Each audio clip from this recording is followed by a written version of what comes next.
तो यह बात सही है कि जब कांग्रेस सत्ता से बेदखल हुई थी 2014 में, तो उस समय पेट्रोल का रेट 65 से 70 रुपया हुआ करता था।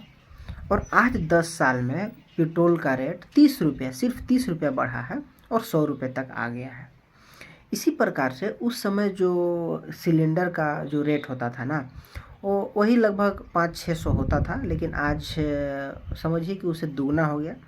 1000-1500, 1200 से ज़्यादा कहीं नहीं है। लेकिन कुछ ऐसे चाटुकार हैं जो कि चमचे की ज़िंदगी जीने के लिए और चमचा बने रहने के लिए हमेशा प्रयास करते हैं। तो उन लोगों को बोल दिया जाता है कि सिलेंडर 1500 रुपये तक हो गया है, लेकिन भारत के किसी भी राज्य में सिलेंडर 1500 रुपये तक नहीं है।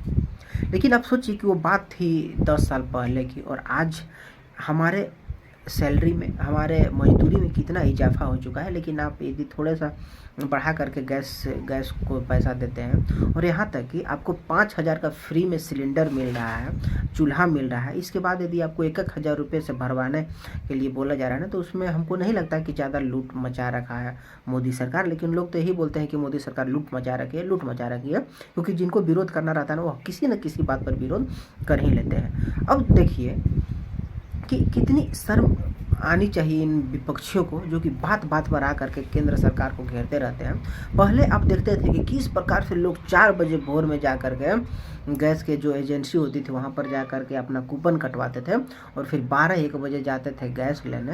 लेकिन आज आप एक फ़ोन करें और आपको सिर्फ 30 रुपये ज़्यादा देना है, और सिलेंडर आपके घरों तक, कहीं भी आपको नहीं जाना है। यहाँ तक कि एक गर्भवती महिला भी घर में हो, एक लेडीज भी हो, बच्ची भी हो घर में ना, तो आराम से अपने घर में गैस सिलेंडर मंगा सकती है। लेकिन इस चीज़ को आज देखने वाले विपक्षी की आंखें नहीं है, उनकी आंखें फूट चुकी है ऐसे चीज़ों को देखने के लिए, कि लोगों को कितना सुविधा हुआ है कि लोग अपना काम छोड़ करके 4 बजे 3 बजे भोर में उठ करके वहाँ पर जा करके 2-2 4-4 घंटा लाइन लगाते थे। साले ऐसे चुतिए लोग हैं ना अपने देश में, कि नोटबंदी के समय कुछ बूढ़ी महिलाएं, गांव घर के महिलाएं, कुछ बुजुर्ग लोग बैंक में लाइन लग गए ना, तो उस चीज़ को सारे के सारे लोगों को दी गया।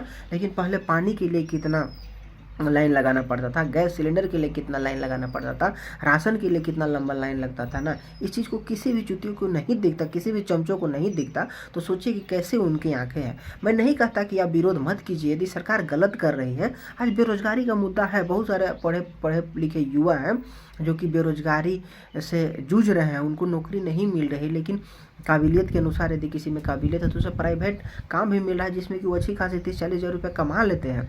लेकिन आज लोग यहाँ गलत करते हैं ना, कि पढ़ लिख लेते हैं और सोचते हैं कि ना हम ही काम करेंगे, वैसा काम करेंगे, और इसी के चलते वो लोग घरे बैठे रह जाते हैं।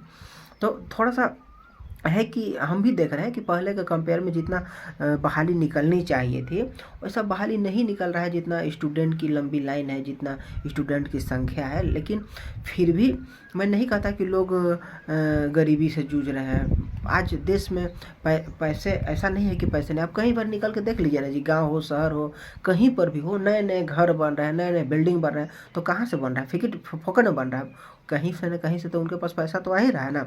ऐसा नहीं कि लोग पैसा कमाए तो अपना घर भी नहीं बनाए, लेकिन ऐसा नहीं कि गरीबी है और लोग पैसा कमा ही नहीं रहे, पैसा कमाया जा रहा है। लेकिन बहुत सारे लोग जो अलग अलग तरह से तर्क देते हैं और बोलते हैं कि मोदी के कारण ऐसा हुआ है, वैसा हुआ है।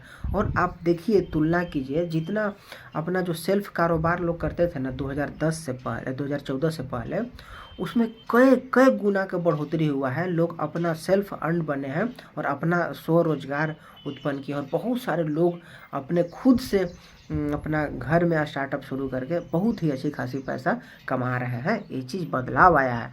लेकिन चमचों को मैं यही कहूँगा ना, कि आपके आंखों में कुछ ऐसी होनी चाहिए कि यदि जो अच्छाई हो रहा है, जो बदलाव हो रहा है, उस चीज़ को आप एक्सेप्ट कीजिए, उस चीज़ को मानिए। तो ठीक है दोस्तों, चलते हैं। आज के लिए इतना ही। जय हिंद, जय भारत।